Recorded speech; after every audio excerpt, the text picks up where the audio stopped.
So what you're saying is it's more difficult to make a top 5 list than any of us would probably give. I see where this is. Oh, okay, we got a little bias in this conversation here. Yes, good. So I it's difficult. Completely agree. It's very difficult.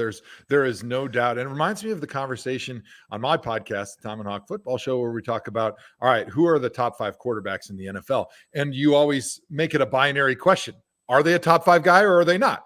Because it's kind of hard to say, oh, this is 1, this is definitely 3, this is definitely 4. And by the end of the list, you've got like 10 guys in your top 5. And so really it's like a tiered system. That's kind of how I would look at this greatest Badgers of all time list, or at least in the modern era, because that's kind of how I'm thinking about it with Coach Alvarez and beyond. Because obviously you can go further back and then you get into the Amichis and some of these guys that were a little bit before my time, that I saw black and white film or just photos of them and people telling me how great they were. But I feel like there's a tier, right? Like, are you a top 5 worthy guy? Yes, you're in tier 1. There may be 7 to 10 of those guys. And then like, who's a tier 2 guy? Who's like, that next level, who was a great All-American, guy. I should mention Jim Leonard. He had one of the greatest Badger careers on the defensive side of the football ever. 3-time All-American, started as a walk-on.